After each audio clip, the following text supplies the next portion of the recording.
want to introduce a man that you've seen in a variety of roles. The Riddler on the Batman, he's been the villain and the good guy. He is a comedian, an actor, an impressionist. It's pretty hard to figure out sometimes exactly what he is. Ladies and gentlemen, Mr. Frank Gorshin.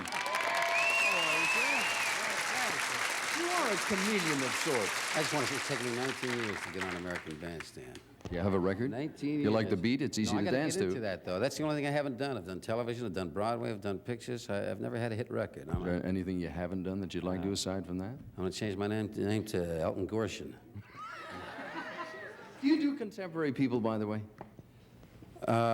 Contemporary. I mean, rock and rollers. I mean, people who were out there. No, I don't. No, I do some actors. I do Justin Hoffman and Peter Falk, that kind of thing, you know. But not anything in the music field. Years and years ago, I read that you started off, what was it, in high school as an actor? Yeah, when I was in high school, I started as an impressionist. No, not really. I didn't want to be an impressionist or anything like that. But I used to work as an usher in a theater. And I had the opportunity to see movies over and over again, and I'd find myself doing these people. And whatever picture was playing, that would determine the character I would be doing. And I'd do it for the people that came into the theater. If a couple came in to be seated, I'd say, all right, the three of us are going down this aisle, but only one of us is coming back. Mm-hmm. You dirty rat. Yeah, I don't believe this. I saw him, I've seen you 1,000 times in Las Vegas. You sing, you dance, you do impressions, you act, but there are people in this generation over here who are now currently, I guess most of them in high school, and perhaps would like to find out where to head with it all. I've forgotten the order of things. I think I was supposed to go over here first. Gentlemen in the first row, could we swing around the camera and you'll have to holler a little bit. What was your question here? Just to have saying, wait for the cameraman to get set there. All right, now. Have you ever done an impression of someone and discovered they were sitting in the audience? Did you ever have anybody in the audience when you did an impression of him? Yeah, yeah, it's a strange feeling, too. I remember the first time I played in Los Angeles, which was at the Coconut Grove, and that's maybe 14 years ago. My whole act was sitting out in front. It was weird, too, because I'd be doing Kirk Douglas. And you look down and see him? Yeah, and he was sitting right down in front, you know. And I'd look at him, and he'd be looking at me.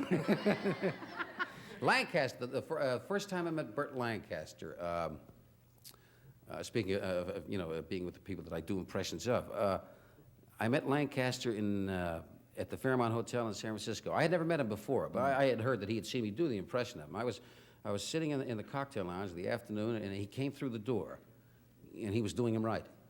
And doing himself right. He saw me, came over to me, and he said, "Hi, I'm Burt Lancaster.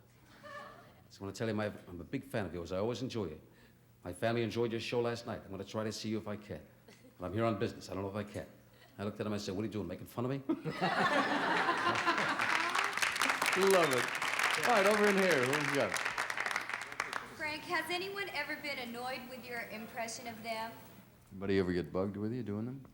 Not to my knowledge, no. Enough people have asked me that to make me wonder, though. Maybe some of them are offended by it. I certainly don't mean to be offensive, you know, when I do them. I would think that'd be the greatest compliment in the world. I think so, yeah. Not to my knowledge, no. Let me skip over here. The lady with the scarf around the neck. How did you like wearing your outfit on the Batman series? You like wearing your outfit on the Batman series? The Riddler outfit? My green underwear? No, it was kind of fun. I really didn't think about the outfit. You know, I enjoyed playing the role. I tell you one thing. People have asked me, when I played the Riddler, I made it a point to move around a lot. You know, so people have asked me if I ever studied ballet, because I wanted to move like a dancer. You know, and I never did study ballet. But the truth is that when I put on the green underwear and took a look in the mirror, I figured I better keep moving. I don't want to give anyone a good look, you know. Yeah, the gentleman with the blue jacket. Frank, how did you get the part of Batman? How did you get that part in the Batman? I happen to know the producer. I'd worked for him before, and the role came up, and he asked me if I'd be interested in it, and I read it, and ever since I was a kid, you know, I'd always been a Batman fan. I loved Batman comics, you know, and one of the favorite characters of mine in that series of comics was the Riddler.